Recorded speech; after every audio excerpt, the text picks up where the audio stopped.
Okay guys, this next story is a true story of a Singaporean criminal mastermind that was able to brutally scam 10 people of more than 646,000 US dollars. This story is full of deceit, lies upon lies, and betrayal. This female criminal was so heartless, she even scammed her own 73-year-old godmother. The gentleman in this story gives us his account of coming across this devil in a dress that led him to commit crimes against his own family. This story should be used as an example of what not to do when dating, visiting, or traveling in Southeast Asia. Here it goes. My name is Lai Zay Yin. I'm 24 years of age and I'm from Singapore. It was July of 2016 when I was working as a delivery boy, delivering a package to a woman by the name of Joceyln Kwek Sok Koon. She was a 49-year-old woman, but looked youthful and gorgeous. There was just something about her that really attracted me to her. It was hard to put into words. We exchanged numbers and began talking to one another every single day. Jocelyn was married with 2 children, but that didn't stop us from dating and getting into a relationship. My parents noticed something different about me, and they asked me if I was in a relationship. That was when I spilled the beans and told them I was seeing someone. But due to Jocelyn being married and being double my age, if they knew the truth, I knew they would never approve. So Jocelyn and I decided to conceal her real identity from my family, and Jocelyn created a different persona, that of a younger woman named Rachel Lam Zin Yi, who was studying in the National University of Singapore. The last touch was to give my parents the impression we were in the same age bracket and she was well-to-do. My parents insisted on seeing Jocelyn or Rachel in person, but of course that couldn't happen. So Jocelyn would talk to my parents over the phone, gaining their trust and buying them gifts in the process to make them like her. Jocelyn managed to convince me to trick my parents and younger sister into handing over a total of 150,000 Singaporean dollars, which for context was over $111,000. She did it under the guise of investments or a car loan. I can't believe I was complicit in helping her steal from my own parents. My mother lodged a report on October of 2018 and told police that Rachel, really Jocelyn, had scammed her out of her entire savings and had been difficult to contact for over a year.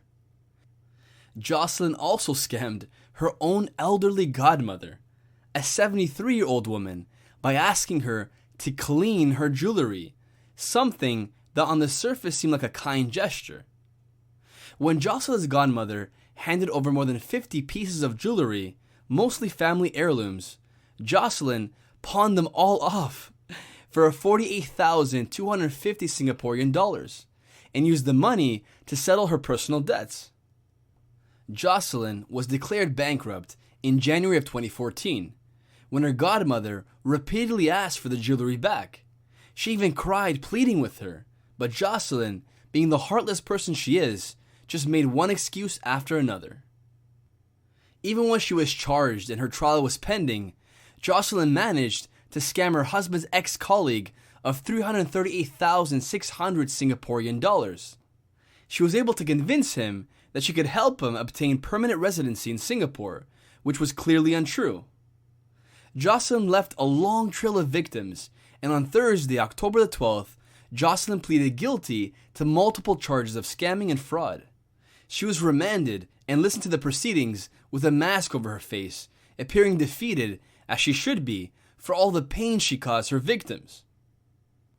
Deputy Public Prosecutor Phoebe Tan sought for approximately 7 years and 7 months to 8 years and 4 months in prison.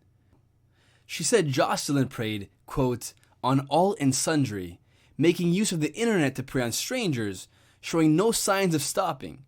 This was referring to the other helpless men that were scammed online by her in her romance scam.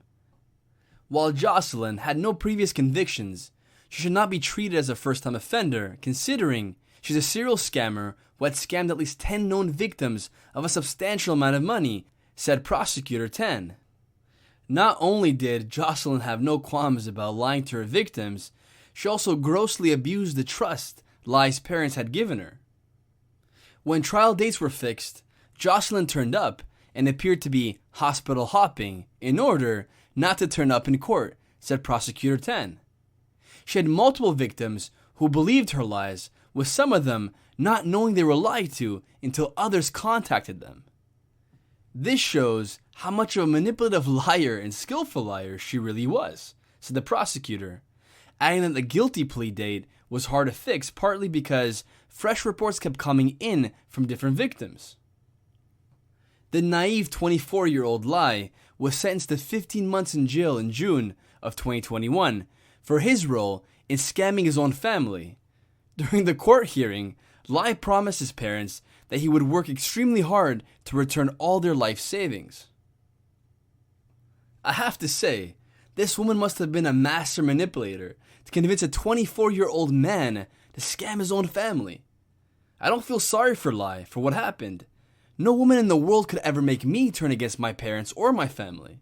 In my opinion, he deserves whatever's coming to him. Family always comes first. As for Jocelyn, what can I say? She's a piece of you-know-what. What sometimes may seem like a pretty face can very well lead to your demise. I hope you guys use this true story and others like it as a resource on the do's and don'ts when dating, visiting, or traveling in Southeast Asia. Stay tuned for the next true story on Southeast Asia Stories. My name is Roberto. I'm the voice behind the screen, and I'm glad to have you here. Please comment, subscribe, and like, and share my videos with whomever you think would like them. Bye for now.